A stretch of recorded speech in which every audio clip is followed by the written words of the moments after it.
আমি মৌলানা আবুল কাসেম বাংলাদেশ থেকে এসেছি। আমার ডিস্ট্রিক্ট রাজশাহী। আমার এই বোন পেশেন্ট, আমার চাচাতো বোন, তার ব্রেস্টে ডান দিকের ব্রেস্টে একটা প্রবলেম দেখা দিয়েছিল। সেটা আমরা ডাক্তারকে দেখালাম। অনেকে বললেন যে এখানে ওখানে দেখাতে।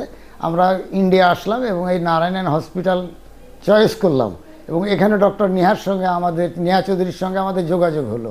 উনি আমাদেরকে অপারেশনের জন্য আমন্ত্রণ জানালেন এবং আমরা খুব খুশি হলাম তার ব্যবহারে। এটা সেটা দেখে আমাদের অপারেশনটাও খুব সাকসেসফুল হয়েছে মনে করি। অদূর ভবিষ্যতে আমরা দেশের কোনো মানুষ যদি এই দেশে আসতে চাই তাহলে আমরা চয়েস করব নারায়ণ হসপিটাল এবং ডক্টর নিহা চৌধুরী, এবং আপনাদের সেবা শুশ্রূষার প্রশংসা তাদের সামনে আমরা বিন্দুমাত্র ত্রুটি করব না এবং পরিষ্কারভাবে তুলে ধরবো যে তোমরা ওখানে যাও, কাজ ভালো হবে এবং কোনো রকমের প্রবলেম দেখা দিলে তিনারা পূর্ণ সহযোগিতা করবে। এই নারায়ণ হসপিটালের সকল কর্মচারী এবং যিনারা আছেন সবকে ধন্যবাদ জানাচ্ছি। নমস্কার।